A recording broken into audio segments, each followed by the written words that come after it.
రాష్ట్రాన్ని దోచుకొని వేల కోట్లు అక్రమంగా సంపాదించుకొని ఒకడు ఇక్కడనే జన్వాడలో 1000 కోట్ల ఫామ్ హౌస్ కట్టుకున్నాడు. తండ్రేమో గజ్వల్లో 1000 ఎకరాల ఫామ్ హౌస్ కట్టుకున్నాడు. టీవీలు పెట్టుకున్నాడు, పేపర్లు పెట్టుకున్నాడు, వేల కోట్ల రూపాయలు సంపాదించుకున్నాడు. తెలంగాణ తల్లిని అడ్డం పెట్టుకొని దోసుకున్నాడు ఒకడైతే, రాముడిని అడ్డం పెట్టుకొని దేశాన్ని కొల్లగొట్టి అదాని అంబానీలకు లక్షల కోట్లు తాకట్టు పెట్టినోడు ఇంకొకడు.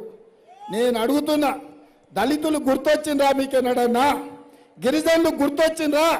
బలహీన వర్గాలను గుర్తు చేసుకున్నారా? నిరుద్యోగ యువకులను పట్టించుకున్నారా? ఉద్యోగ ఉపాధి అవకాశాలు కల్పించారా? మా మహిళల్ని సిలిండర్ ధర పెంచుతుంటే వాళ్ళ కష్టాలు కనుక్కున్నారా? మా పెట్రోలు డీజిల్ ధరలు 50 రూపాయలు ఉంటే 110 రూపాయలు చేసిరు.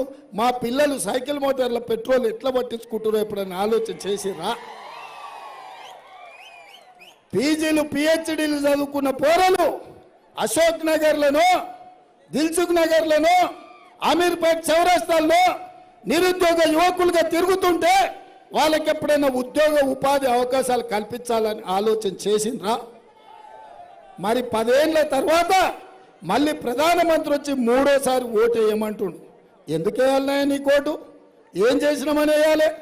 మా తెలంగాణకు బయ్యార ఉక్కు కర్మాగారం ఇవ్వమంటే పంగనామం పెట్టినందుకు వేయాలనా? వరంగల్లో రైల్వే కోచ్ ఫ్యాక్టరీ ఇవ్వనందుకు ఓటు వేయాలనా? రంగారెడ్డి జిల్లాలో ఐటీఐఆర్ కారిడార్ను సోనియమ్మ ఇచ్చిందాన్ని రద్దు చేసినందుకు నీకు ఓటేయాలనా? మా చదువుకునే పిల్లలకు ఐఐఎం ఐఐటి ఇవ్వనందుకు నీకు ఓటేయాలనా? దేనికోసం ఓటేయాలి?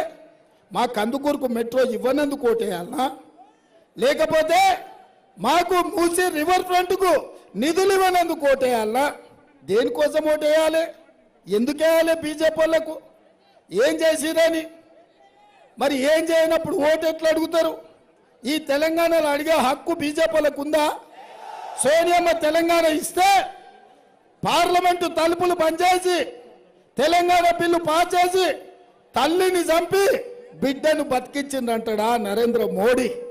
తెలంగాణ రాష్ట్రాన్ని అవహేళన చేసిన మోడీకి తెలంగాణలో ఓట్లు అడిగే హక్కు ఉందా అని నేను అడుగుతున్నా.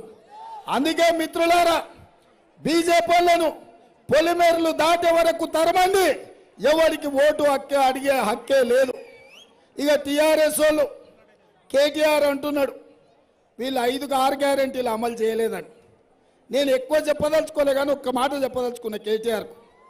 అయ్యా, ఆర్టీసీలో ఆడబిడ్డలకు ఉచిత బస్సు ఇచ్చినాం, మా అక్కలకు మా చెల్లెళ్ళకు 500 రూపాయలకే సిలిండర్ ఇచ్చినాం, మా పేదోళ్ళ ఇంట్లో విద్యుత్ ఛార్జీలు ఉండొద్దని 200 యూనిట్లు ఉచితంగా విద్యుత్ ఇచ్చి వాళ్ళ కళ్ళల్లో ఆనందం చూసినాం. రాజీవ్ ఆరోగ్యశ్రీ ద్వారా 10 లక్షల రూపాయలు ఉచిత వైద్యానికి ఇచ్చినాం. పేదవాళ్లకు ఇల్లు అంటేనే ఆత్మ గౌరవం. 4,50,000 ఇండ్లు 22,500 కోట్లతోని వాళ్లకు కేటాయించినాం. 3 నెలల్లో 30,000 ఉద్యోగాలు నిరుద్యోగులకు ఇచ్చినాం. బలహీన వర్గాల జనాభా లెక్కగట్టి వాళ్ళు ఎంతమంది ఉన్నారో వాళ్ళకంత రిజర్వేషన్లు పెంచాలి, వాళ్ళకని నిధులు ఇవ్వాలని ఇవాళ ఆదేశం ఇచ్చినాం. ఇవన్నీ నీ కళ్ళకు కనిపిస్తలేవు. అందుకే కేటీఆర్కి ఒక మాట చెప్తున్నా, మంచిగా చీర కట్టుకో.